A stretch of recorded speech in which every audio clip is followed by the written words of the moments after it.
was identified as mentally retarded, put back from the 5th grade into the 4th grade, and stayed in that category until I got out of high school.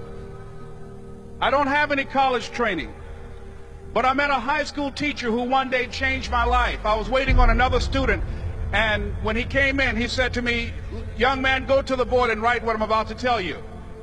And I said, I can't do that, sir. He said, "Why not?" I said, "I'm not one of your students." He said, "It doesn't matter. Follow my directions now." I said, "I can't do that, sir." He said, "Why not?" I said, "Because I'm educable mentally retarded." And he came from behind his desk and he looked at me. He said, "Don't ever say that again. Someone's opinion of you does not have to become your reality." And as he talked, my heart began to beat fast. Tears began to run by my eyes, and I was in the back just listening to him, because the speech he was giving, that speech was for me. And he said, "Les Brown," he said, "if you want to do anything worthwhile in life, you've got to be hungry." I told Mr. Washington I wanted to become a disc jockey. And so I started working to develop myself. He said, "I want you to practice every day being a disc jockey." I said, "But I don't have any job now." He said, "It doesn't matter." He said that it's better to be prepared for an opportunity and not have one than to have an opportunity and not be prepared. And as I was working to develop myself, I applied for a job as a disc jockey, WMB, on Miami Beach. I went to a guy named Milton Butterball. I said, "How you doing, Mr. Butterball? I'd like to get a job as a disc jockey." He looked at me, he said, "You have any broadcast background?" I said, "No, sir, I don't." "You have any journalism background?" I said, "No, sir, I don't." He said, "We don't have any jobs available." I said, "Yes, sir."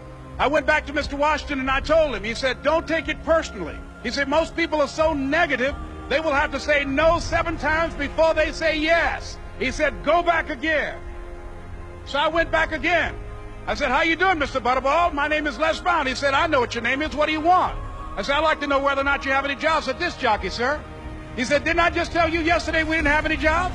I said, "Yes, sir, but I know whether or not somebody got laid off or somebody was fired, sir." He said, "No one was laid off or fired. Now get on out of here." I came back the next day like I was seeing him for the first time. I said, "Hello, Mr. Butterball, how are you?" He looked at me with rage. He said, "Go get me some coffee." I said, "Yes, sir." And I went to get him some coffee. After a while, I would get their lunch and dinner, and I would go in the control rooms and take the disc jockeys their food, and I would not leave until they would ask me to leave. One Saturday afternoon, while I was at the radio station, a guy named Rock was drinking while he was on the air. I was the only one there, looking at him through the control room windows, walking back and forth, young, ready, and hungry. Pretty soon the phone rang, and it was the general manager. And I answered the phone. I said, "Hello?" He said, "Les, this is Mr. Klein." I said, "I know." He said, "Rock can't finish his program." I said, "I know." He said, "Would you call one of the other DJs in?" I said, "Yes, sir." I hung the phone up. I said, "Now he must think I'm crazy." I called my mom and my girlfriend, Cassandra. I said, "Y'all turn up the radio and come out on the front porch. I'm about to come on the air." I waited for about 20 minutes, and I called him back. I said, "Mr. Klein, I can't find nobody." He said, "Young boy, do you know how to work the controls?" I said, "Yes, sir." He said, "Go in there and don't say nothing here." I said, "Yes, sir." I couldn't wait to get behind those controls. I put on an old Stevie Wonder record called Fingertips. I sat down behind that turntable. I said, "Look out, this is me, LB Triple P. Les Brown, your platter playing papa. There were none before me, and there will be none after me. Therefore, that makes me the one and only. Young and single and love to mingle, certified, bona fide, indubitably qualified to bring you satisfaction, a whole lot of action. Look out, baby, I'm your love man." I was hungry. I was hungry. You got to be hungry. Begin to know that you have greatness within you. And if just one of you here begin to envision yourselves as being blessed and highly favored to reach your goals, if just one of you capture the essence of what that means, that you have greatness within you and a responsibility to manifest that greatness, that you can make your parents proud, you can make your school proud, you can touch millions of people's lives And the world will never be the same again because you came this way. It was hard, ladies and gentlemen, coming to speak to people.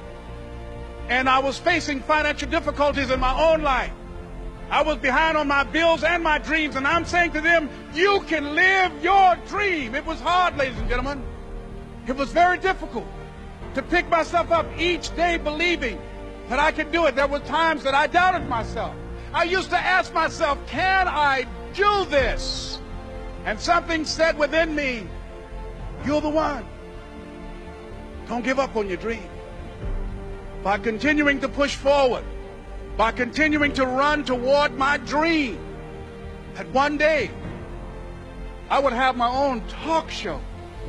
It's a long shot, ladies and gentlemen, from Liberty City, an abandoned building on a floor, never knowing my mother or father. It's a long shot. Being here with you today in this dome in Atlanta, it's a long shot. No college training, labeled educable, mentally retarded, but I kept running toward my dream. Don't stop.